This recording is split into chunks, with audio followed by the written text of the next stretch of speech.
evening. Welcome to the April 11th Town Board meeting and Committee of the Whole meeting. Please rise for the pledge. Pledge allegiance to the flag of the United States of America and to the republic for which it stands, one nation, under God, indivisible, with liberty and justice for all. Roll call. Jeff Renahan, First Ward. Bill Carlos, Second Ward. Michael Safone, Fourth Ward. Matthew Wolliver, Fifth Ward. Ann Shershen, Sixth Ward. Alicia Salvatore, Town Clerk. Jim Nelson, Attorney for the Town. John Baisley, Town Supervisor. Welcome. Tonight's agenda, we have one item on agenda. One item that was on there, an intermunicipal agreement with the city and the SWAT. That's being withdrawn. And number two is an attorney, appointed Attorney Jeff Rothschild for Justice Court Conflict Prosecutor. Make a motion to suspend the rules for any item on the agenda. So Second. moved. All those in favor? Aye. Anybody have anything to say on any item on the agenda? If not, a motion to resume the rules. Second. All those in favor? Aye. Jeff? Be it resolved that the Town Board of the Town of Poughkeepsie does hereby retain Jeffrey Rothschild, Esquire of Capolino and Rothschild LLP as special prosecutor at the hourly rate of $155 an hour to represent the town's interests in a proceeding in the town justice court in which the attorneys to the town are unable to serve. So moved. Second. We have motion second. Any questions on this one? All those in favor? Aye. Motion passes 6-0. That brings us to the end of our town board meeting. Make a motion to go to our committee of the whole meeting. Second. All in favor? Aye. Mr. Safone, Yes, sir. Finance Committee. Nothing to report, sir. Mr. Renahan, Fire Advisor. At our Fire Advisor Board meeting, Arlington just wanted me to let the town residents be aware of some recent fires it had and the importance of extension cords. Make sure you're using the proper extension cords that are approved for the use and not to overload them. The other thing is they brought up to my attention that they conducted multiple training exercises at Lakeview Arms, near Creek Road there. And while they were doing those multiple exercises, they also did fire prevention for the residents inside, which I thought was a great idea what they did. Other than that, that's all. Was that Fairview up there or Arlington? That was all. Arlington. Government Operations, Mr. Safone. Nothing to report. Land Use and Planning, Mr. Carlos. Yes, the first meeting for the Comprehensive Plan Review Committee, that used to be called the Master Plan, it's now Comprehensive Plan, is scheduled for Wednesday, 2 weeks from today. Nothing else to That report. make Wednesday 25th? What time of day you having during the day or? It's Wednesday, it's going to be 3 o'clock, Supervisors Conference. Okay, It's, how can I put it, you're starting up? organization kind of meeting. Okay. Personnel Committee, Mr. Renahan. We're still in the process of doing interviews for the part-time legal secretary. And also, and I think its next agenda will be the promotion of Heather to full-time real property data lister. Okay, yeah, we had a couple of interviews went through today for the part-time Okay. legal secretary. That's good. Yeah, we left it, Mary was doing some of the interviews first. Yeah, she came in today. Recreation, Ms. Shershen. Yes, happy to report that the majority of the storm damage has been cleaned up in the parks, and that Peach Hill had an Eagle Scout project in there, and the Eagle Scout installed 4 benches and 3 peach trees, and he raised all the money himself for the improvements. So yes, we're very impressed. And Overrocker Park is going to be having a work day on April 28th. They're looking for volunteers, and it's going to be a basic cleanup and pruning back of the bushes. What was the date? April 28th. And anybody interested can get in touch with the rec committee or just go ahead and show up. Yeah, we put something together. Joyce can put it on the community channel too. That's a very good idea. And it's time for our baseball and girls softball is getting started. And the Cal Ripken Little League's team's parade for opening day is going to be April 21st. And the girls softball is going to be April 22nd. And we just had our Easter egg hunt on Vassar College grounds. They actually moved it in the back into Walker Fieldhouse, and that went extremely well. It was nice to have the crafts out of the wind. So the kids had, in the bouncy houses, the kids had a great time, left with buckets full of eggs. And the Good Neighbors Committee from Vassar provided the crafts and the snacks. It was a good time was had by all. And he's also happy to report that registration is ongoing for day camp, and the staffing will be done shortly. So day camp is well on its way. And in the senior center, senior prom is going to be May 4th, and that's from 4 to 6, and sponsored by the Arlington High School. And that's everything. The town of Poughkeepsie Little League is also having their opening day the same day, 21st.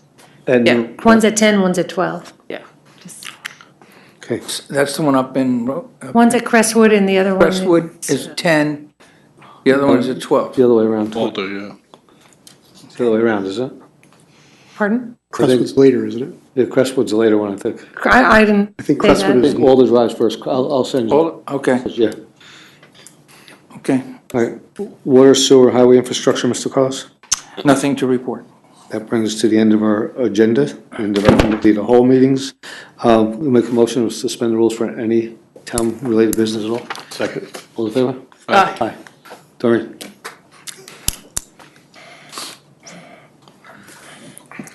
So, Councilman Renahan, I don't believe that I saw the Fire Advisory Committee meeting advertised on the town website.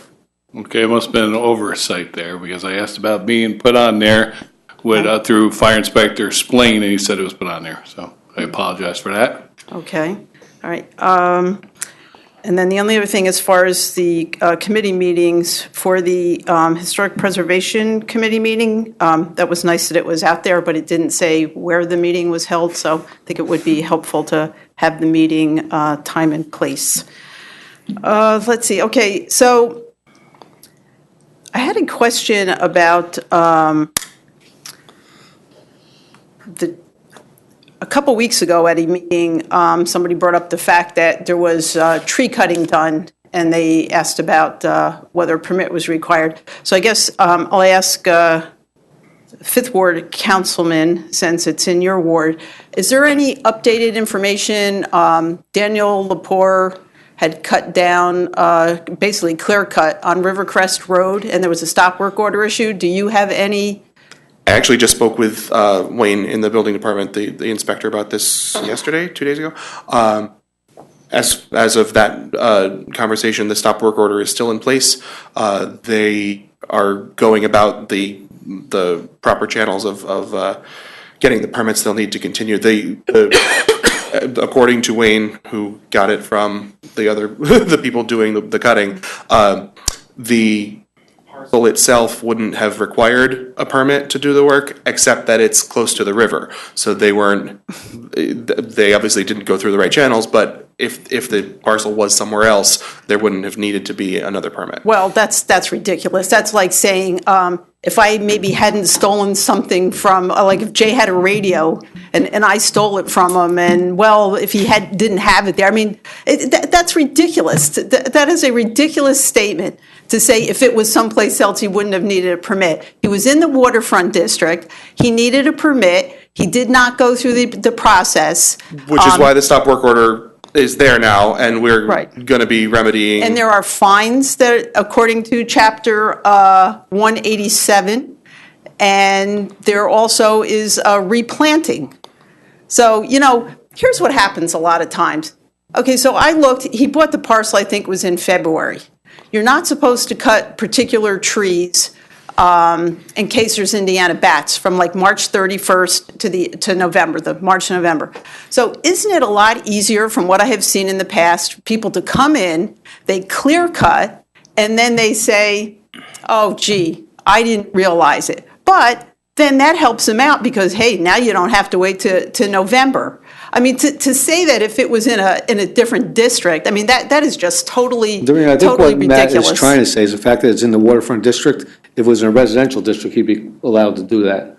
Right. Yeah. I'm not. He did it. I'm not saying it's okay. I'm saying the reason that they didn't think to get the right permits is because, which Okay, again, well- I agree. If there's supposed to be punitive action taken, I will make sure that happens. Right. And I have to say that I don't believe for 1 second that that they didn't know that they needed a permit because it was in the waterfront district. And, you know, again, I filed the FOIL request. I want to see what, you know, what they've, but again, you know, this, you know, wink and a nod, okay, well, you know, you shouldn't have cut it, but you did it now. So, okay, you come before the planning board and we'll say, you know, okay, fine, you know, plant a couple trees here and there.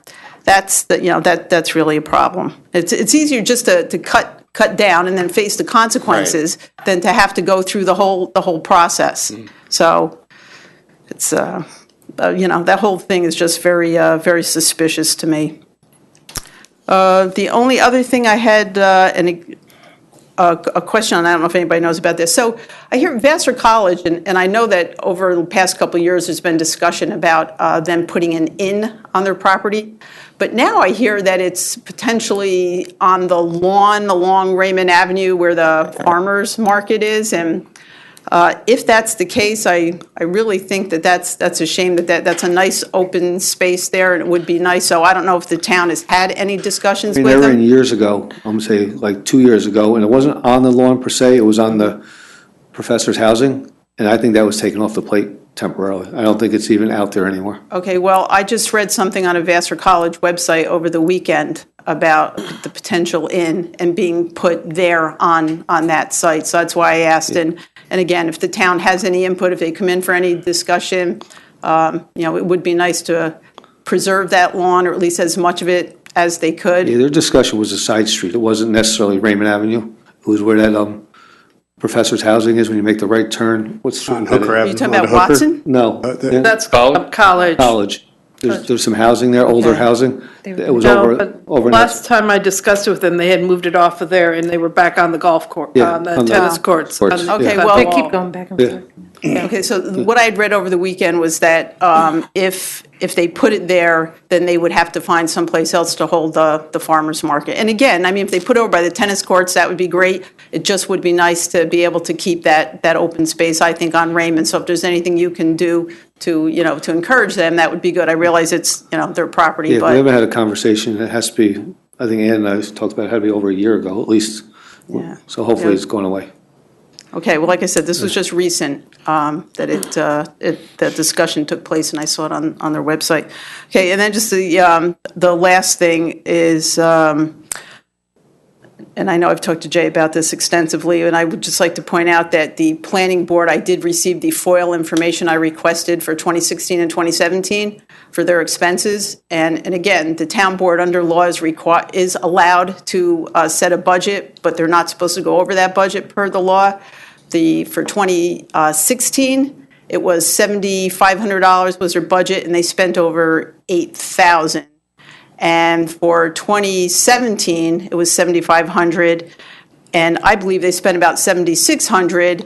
I think there might be an error in something that the comptroller gave me, because he came up with about $7,100. So I was going to email him about that. So just so you know, I believe that they did exceed for those 2 years, and I know you're taking action on it, but just so you know. Thank you. Thank you. Anybody else? Make the motion to resume the rules? Second.